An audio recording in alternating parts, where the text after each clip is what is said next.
एक बार एक आदमी ने दो खूबसूरत पक्षी खरीदे। उसने अपने माली से कहा वह इन दोनों पक्षियों को प्रशिक्षित करे।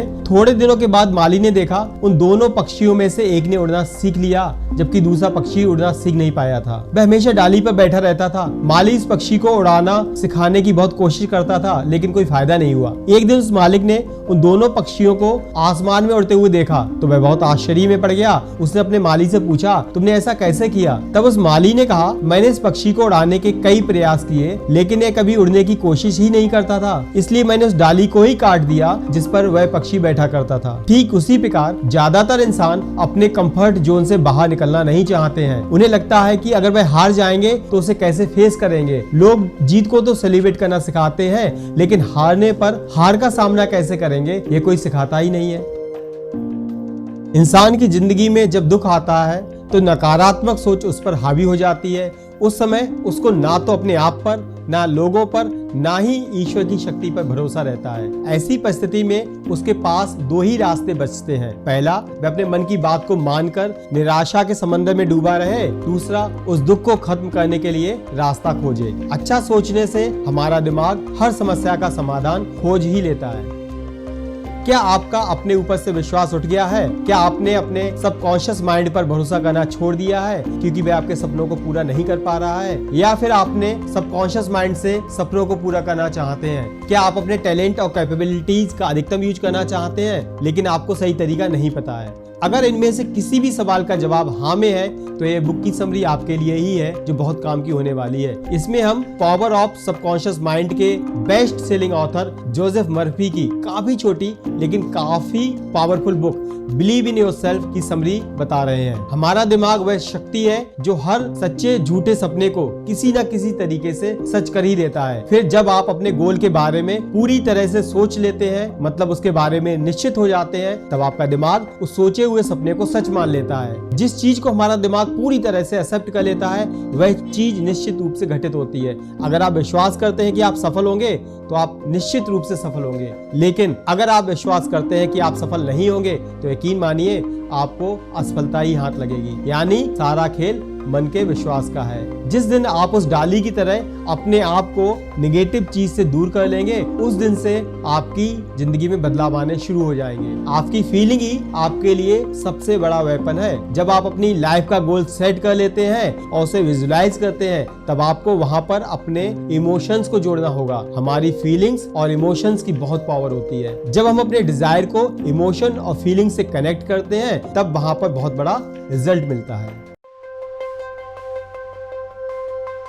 एक बार इस बुक के लेखक जोसेफ मर्फी एक बड़े बिजनेसमैन से मिले। उस बड़े बिजनेसमैन ने लेखक को बताया कि कैसे उसने अपने बिजनेस की शुरुआत एक छोटे से स्टोर से की थी। उसने कहा कि वह बड़े बड़े सपने देखता था, वह बहुत ही बड़ा ड्रीमर था। वह सोचता था कि उसकी खुद की एक बड़ी कंपनी हो जिसकी ब्रांच पूरे देश में फैली हो। वह अपने मन ही मन बड़े बड़े ऑफिसेज, बिल्डिंग्स, फैक्ट्रीज और स्टोर्स की पिक्चर बनाया करता था। वह जानता था कि रेगुलर, कंट्रोल्ड और डिसिप्लिन्ड इमेजिनेशन से वह अपने सपनों को पूरा कर सकता है। इससे वह अपने अंदर एक मैजिकल एनर्जी को फील करता था। इससे उसे काम करने की इंस्पायरेशन और मोटिवेशन मिलती थी। धीरे धीरे वह प्रॉस्पेरिटी की ओर बढ़ने लगा। वह लॉ ऑफ अट्रैक्शन की पावर से सब कुछ अट्रैक्ट करने लगा। उसने लॉ ऑफ अट्रैक्शन को यूज करके अपने सपनों को रियलिटी बना लिया। उसने वह सब कुछ पा लिया जिसको लेकर उसने सपने देखे थे। वह जब तक जिया तब तक अपनी हर इच्छा पूरी की। ऑथर को बिजनेसमैन की कही हुई एक लाइन खास तौर पर पसंद आई, अपने आपको एक सफल व्यक्ति के रूप में इमेजिन करना। यहाँ पर एक बात ध्यान देने की है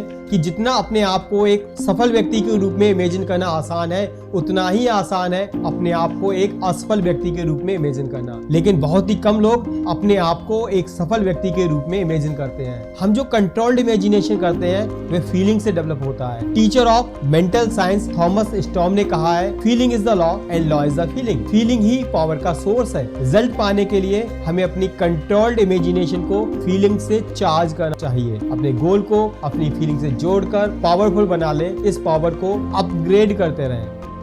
आपके पास फाइनल रिजल्ट को इमेजिन करने की अमेजिंग पावर है। अगर सच में आप अपने गोल्स को पाना चाहते हैं तो अपने मन में इसके रिजल्ट की एक कंट्रोल्ड इमेजिन पिक्चर बना लें, क्योंकि जिस चीज की आप फीलिंग के साथ पिक्चर बना पाते हैं वह फ्यूचर में आपके लिए ऑलरेडी मौजूद है। बस आप अपने गोल के साथ लॉयल रहें। बिजनेस की दुनिया के लोग राइट मेंटल एटीट्यूड की इंपॉर्टेंस को बहुत अच्छे से समझते हैं। जोसेफ मर्फी कहते हैं उन्हें याद है उन्होंने कई साल पहले पुनर्जन्म पर एक आर्टिकल बनाया था। इस आर्टिकल की कॉपी को एक चर्च के काउंटर पर डिस्प्ले किया गया जहाँ पर जोसेफ मर्फी लेक्चर देते थे। शुरुआत में बहुत ही कम कॉपी सेल हुई क्योंकि सेल्स गर्ल इस आर्टिकल के आइडिया की कट्टर विरोधी थी। ऑथर ने सेल्स गर्ल को पुनर्जन्म वाली बाइबल की कहानी का मीनिंग और मोरल समझाया। यह भी बताया कि दरअसल एक इस बारे में थी। वह स्टोरी का प्लॉट समझ गई, फिर वह आर्टिकल के लिए पॉजिटिव हो गई। उसने ऑथर के लेक्चर खत्म होने से पहले ही सारे पंपलेट बेच दिए थे। ये स्टोरी एक राइट मेंटल एटीट्यूड की इंपॉर्टेंस का एग्जाम्पल है। सेल्स गर्ल्स का रेस्पॉन्स आर्टिकल और ऑथर के लिए नेगेटिव था। उसने राइटर और आर्टिकल को प्रीजज कर लिया था। यहाँ पर उसका जो एटीट्यूड था वो सही नहीं था। हम राइट एटीट्यूड से आगे बढ़ते हैं जब हमें समझ में आ जाए कि कोई भी बाहरी चीज हमें तब तक नुकसान नहीं कर सकती जब तक उस पर हमारी मानसिक सहमति ना हो। हम आउटसाइड नेगेटिविटी को पावर तब देते हैं जब हम इन्हें अंदर आने की परमिशन देते हैं। अदरवाइज आउटर नेगेटिविटी में कोई पावर नहीं होती है। ऑथर कहते हैं कई लोगों का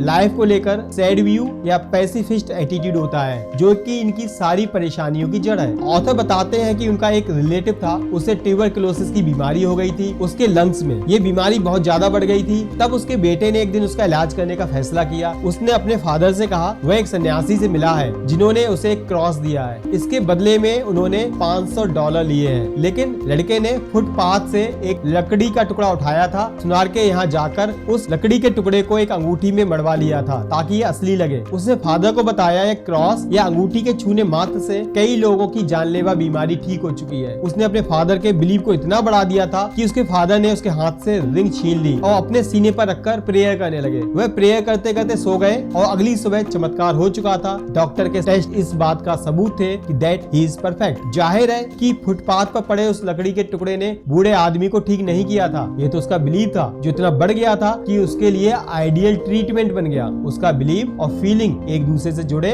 और उसको बिल्कुल ठीक कर दिया। उसको कभी पता ही नहीं चला कि उसके साथ क्या ट्रिक खेली गई। अगर उसे पता चल जाता तो शायद उसे दोबारा टीबी हो जाती। बिलीव की पावर इतनी बड़ी है वह इस स्टोरी से हम समझ सकते हैं। वह बिलीव ही है जिसकी वजह से लोगों की लाइफ में बड़े बड़े टर्निंग पॉइंट आए हैं। आप और हम सब बिलीव की पावर को यूज करके लाइफ में कुछ भी हासिल कर सकते हैं। बिलीव से कुछ भी किया जा सकता है। आई होप आपको ये बुक की समरी पसंद आई हो। Thank you.